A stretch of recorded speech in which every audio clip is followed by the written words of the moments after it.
Hello there and welcome back to Golden Horde and the Great Khan. Last time, well, I messed up. I messed up bad.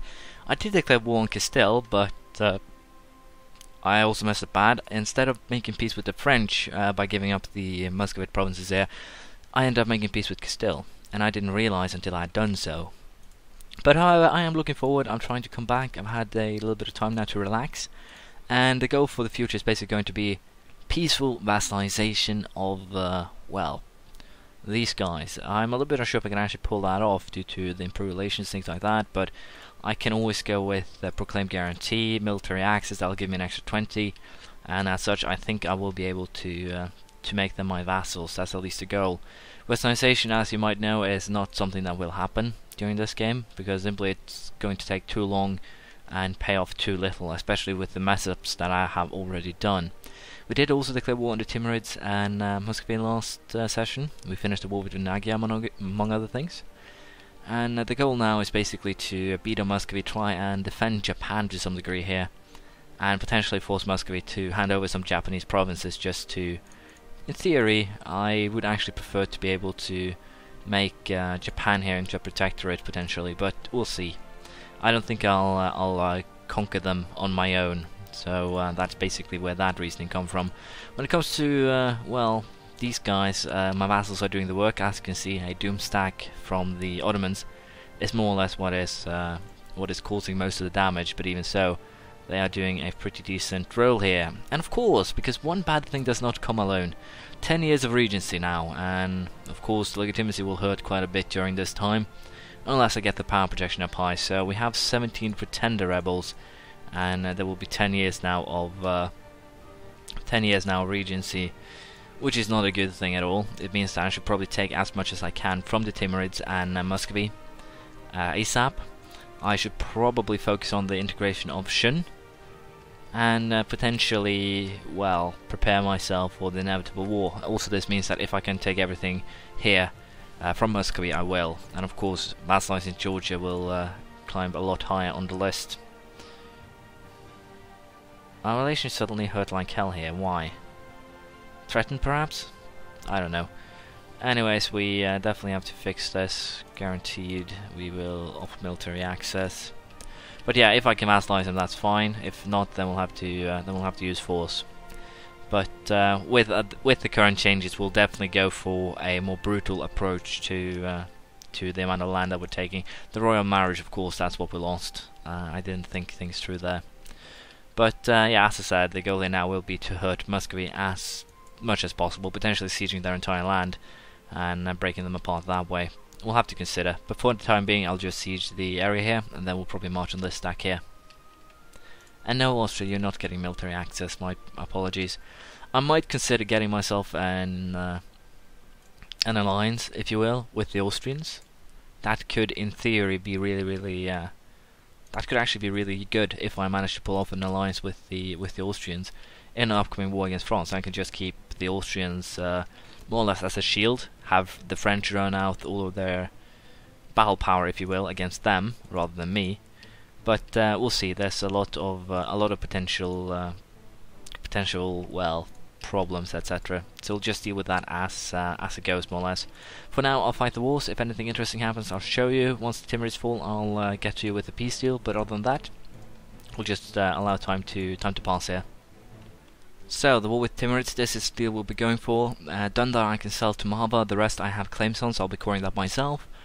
And well, it should be perfectly alright. The other provinces will probably be too expensive for me to buy or force take in. Also, it will cost diplomatic power, which will be useful for the annexation of, well, other places. So we're going to go with this. This one is, as I'm saying, going to be sold to Malva here. The rest is going to be cored by myself again. A Padoab is kind of expensive. It's probably a... No, it's not. Well, I can live with those costs anyway. We actually have a pretty decent Regency Council compared to what I know, 4 for 1. So again, kind of good that we stick to military skill here, I think. But we are getting kind of ahead in military department. If I had taken some more military ideas, we might even have been able to challenge the supremacy of France, I think. Probably a bad call on my part, but that's fine. I'm actually going to Yerem to re-siege that thing, so that's good for... That's also actually beneficial to me. For now, however, we'll just keep the war going, and we'll see how things play out. Well, I've been messing around with Muscovy for a little while now. We are more or less trashing them, and their forces are suffering losses, and all in all we do have some pretty good war score. As you can see there, the Ottomans actually lost a battle where they outnumbered them 2-1, which is not good. But on a positive note, I can take everything that they have more or less for free. No one will really care. Everything that I fail with will cost me 99 diplomatic points. More negative though, 14% overextension, so I'll have to wait until these cores are done, at the very least, and then I will do it. I'm a little bit unsure. I might consider releasing, for instance, Novgorod, or potentially force them to release a tiny Novgorod, take 3 or so provinces, and then force them, for instance, to release the ones that I don't have a claim on as a new Novgorod. I think that could work, but it's actually going to be more expensive, since first and foremost I'm going to have to pay more diplomatic power for that. Second of all, I'm most likely going to end up in a situation where it's going to be going to cost me even more once I have to go for the annexation of said Novgorod. I don't have any more diplomatic spots. If I had, I'd probably go for releasing the Oirats or Korea, and that I'm probably going to go for one of them once I have actually annexed Shun, which is the next target here. Georgia is of course a nice little thing to have per se, and hopefully I can get them vassalized through peaceful means. Right now it's looking a little bit grim, a little bit awkward, but I am hoping that I might be able to pull that off. But as I said, it's definitely looking looking not too good. So hopefully I can find a way to bring the relations up to the necessary levels. As you can see, I'm missing 4 points. Improved relations is currently at 3 to go, or 3 more as a potential. So it's not looking, as I said, good for the potential peaceful optimization here. I do require plus 190, so I might have to figure out who their enemy is. In this case, it's... do they even have any enemies? No, they don't have anything here.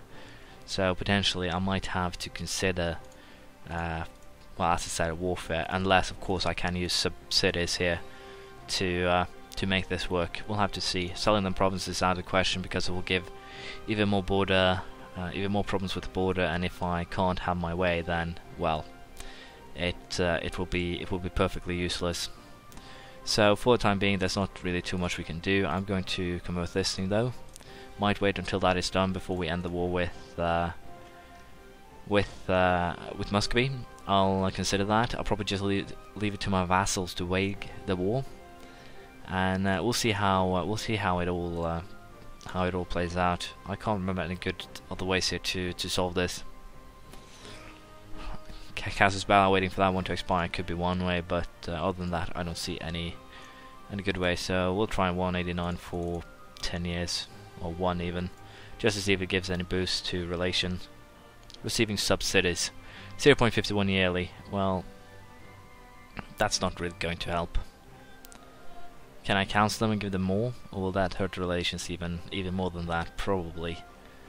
I have a feeling that if I give more, that would probably help. Well, in this case, we will just seek a diplomatic solution. Diplomatic CB is not something that I want, more or less. We can, however, take a tech in military, and we'll do metallurgy level 25. With that, we can increase in artillery fire by 2 points, artillery shock by 0.10, and I can now use royal mortars. Well, anyways, the problem with, as I said, we're actually losing war score here thanks to how my soldiers are doing. So I think we're going to send an army in here to try and alleviate the situation and help out a little bit. The goal, of course, will be to trash the Muscovites thoroughly. I'm a little bit unsure if I can pull that off, but we'll just have to wait and see.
There we go. I have started the annexation of Shun here, which should be done pretty soon.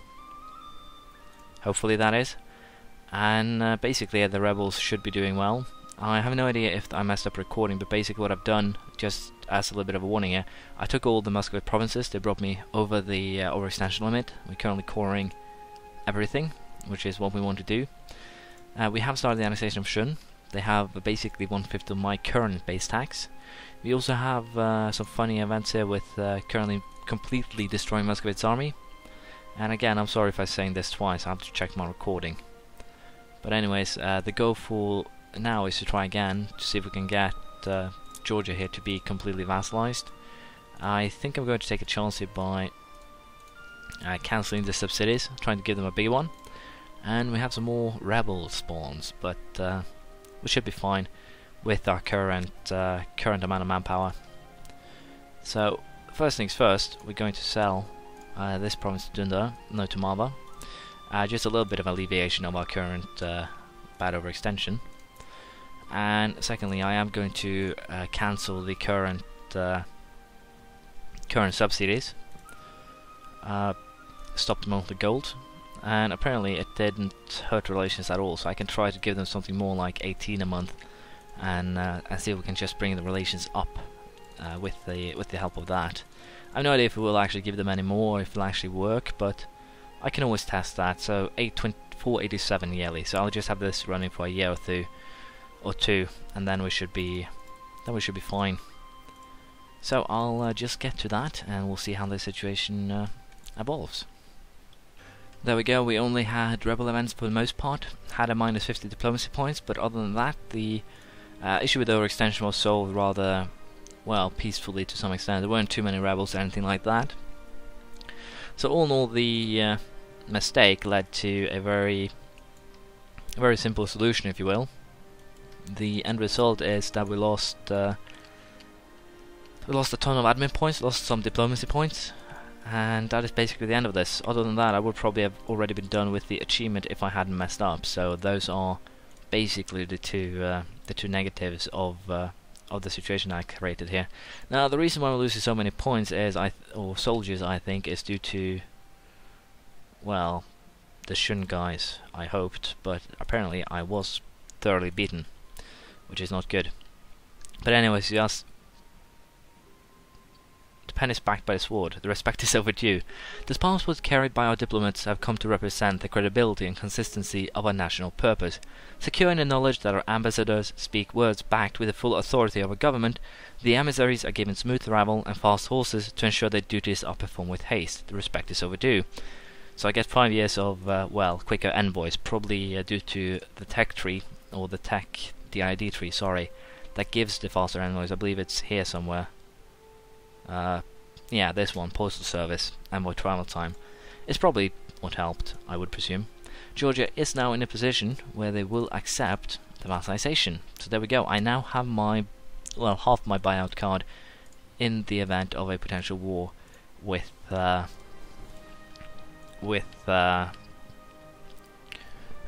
are they again? The French.